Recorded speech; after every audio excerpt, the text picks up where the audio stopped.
Shalom, selamat Paskah, saudara yang dikasihi Tuhan. Mari kita baca satu bagian firman di dalam Injil Yohanes pasal yang ke-20 ayat 19 hingga 21. Saya akan bacakan.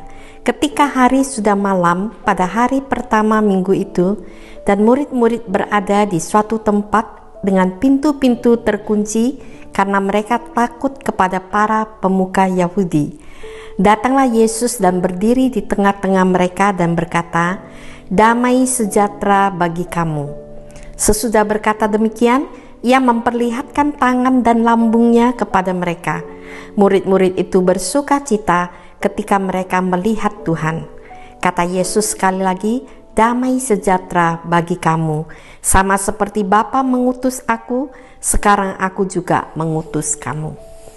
Tuhan Yesus setelah kebangkitannya berulang kali menampakkan diri. Dalam perikop ini kita telah melihat 3 kali menyatakan hal yang sama, yaitu damai sejahtera bagi kamu.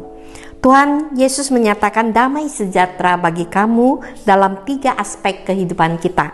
Yang pertama, damai sejahtera dalam aspek hidup. Sesudah berkata demikian, ia menunjukkan tangannya dan lambungnya kepada mereka. Inilah tanda khusus bagi mereka, supaya mereka mengenali Dia adalah Yesus yang telah disalib dan yang bangkit dari kematian. Tanda paku di tangan dan luka di lambung adalah tanda kasih Allah kepada kita, sekaligus tanda keselamatan kita. Karena kematian dan kebangkitannya, kita peroleh hidup, yakni hidup yang baru. Seperti kata Paulus, jadi siapa yang ada di dalam Kristus, ia adalah ciptaan baru. Yang lama sudah berlalu, sesungguhnya yang baru sudah datang.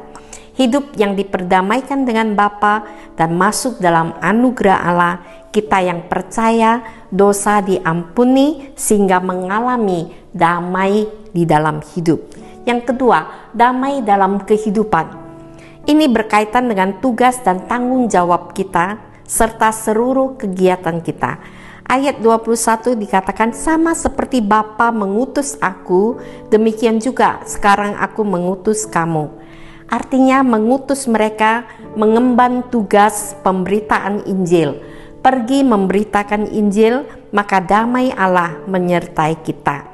Matius 28, 19-20 berkata, "Karena itu pergilah, jadikanlah semua bangsa muridku dan baptislah mereka dalam nama Bapa dan Anak dan Roh Kudus, dan ajarlah mereka melakukan segala sesuatu yang telah kuperintahkan kepadamu, dan ketahuilah aku menyertai kamu senantiasa sampai kepada akhir zaman."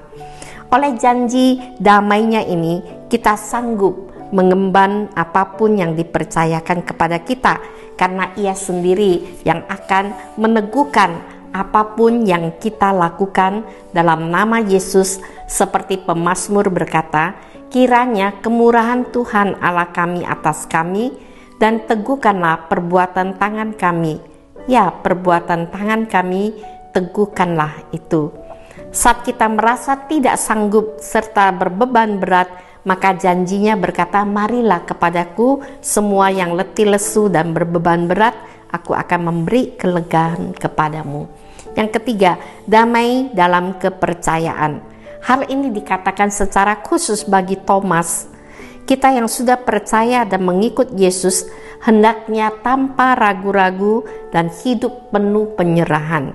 Iman yang sempurna mencakup 3 unsur, yakni percaya, taat, dan berserah. Inilah iman yang sempurna dan mendatangkan damai dalam iman kerohanian kita, yang membuat kita yakin seperti apa yang dikatakan Paulus. Kita tahu sekarang bahwa Allah turut bekerja dalam segala sesuatu untuk mendatangkan kebaikan bagi mereka yang mengasihi Dia, yaitu bagi mereka yang terpanggil sesuai dengan rencana Allah. Dalam zaman yang penuh dengan tahayul, maka kita perlu memiliki pengetahuan yang lengkap tentang firman Tuhan. dan menerima seluruh kebenaran firman sebagai prinsip dan pegangan hidup kita, maka kita tidak pernah bisa bimbang dan ragu. Inilah ketiga aspek damai sejahtera yang diberikan Yesus saat menampakkan diri bagi murid-murid dan juga bagi kita yang percaya pada saat ini. Amin. Kita berdoa. Terima kasih Tuhan Yesus, damai Engkau berikan bagi kami tidak sama dengan dunia berikan. Kau memberikan kami damai oleh karena pengenalan akan Engkau dan mengalami perjumpaan dengan Engkau, sehingga kami boleh memiliki damai yang tidak tergoncangkan oleh situasi dan kondisi apapun. Terima kasih ya Bapa untuk damai yang telah Tuhan berikan bagi setiap kami. Di dalam nama Tuhan Yesus kami mengucap syukur dan berdoa. Amin.